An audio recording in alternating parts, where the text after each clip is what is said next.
একটা জিনিস দেখাই, দেখো। এই যে এইখানে আমার ডোডো দাঁড়িয়ে আছে, এই যে দেখতে পাচ্ছ। আর ওই দেখো ডোরা, এই যে ডোরা। কি হচ্ছে? ওদিকে ডোরাও চিৎকার করছে, এদিকে ডোডো। এই ডোডো,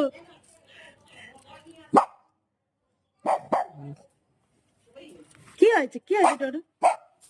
কি হয়েছে ডোরা? ডোরাকে বল আনতে বলা হয়েছে। ডোরা ওই যে বল নিয়ে এসেছে। কই? ওই যে বল আছে, দেখো ওর মুখে।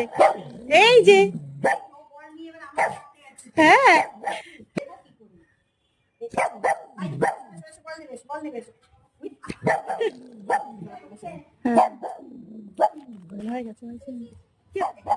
কি হয়েছে? কি কি হয়েছে? বল এনেছে, বলো। বড় বল, বড় বল দিয়ে খেলতে পারে না, ছোট বল আছে। চলো চলো, এখানে এখানে বসে পড়েছে, দেখো ডোডো বাবু। কি হয়েছে? দাঁড়িয়ে থাকতে পারিস না?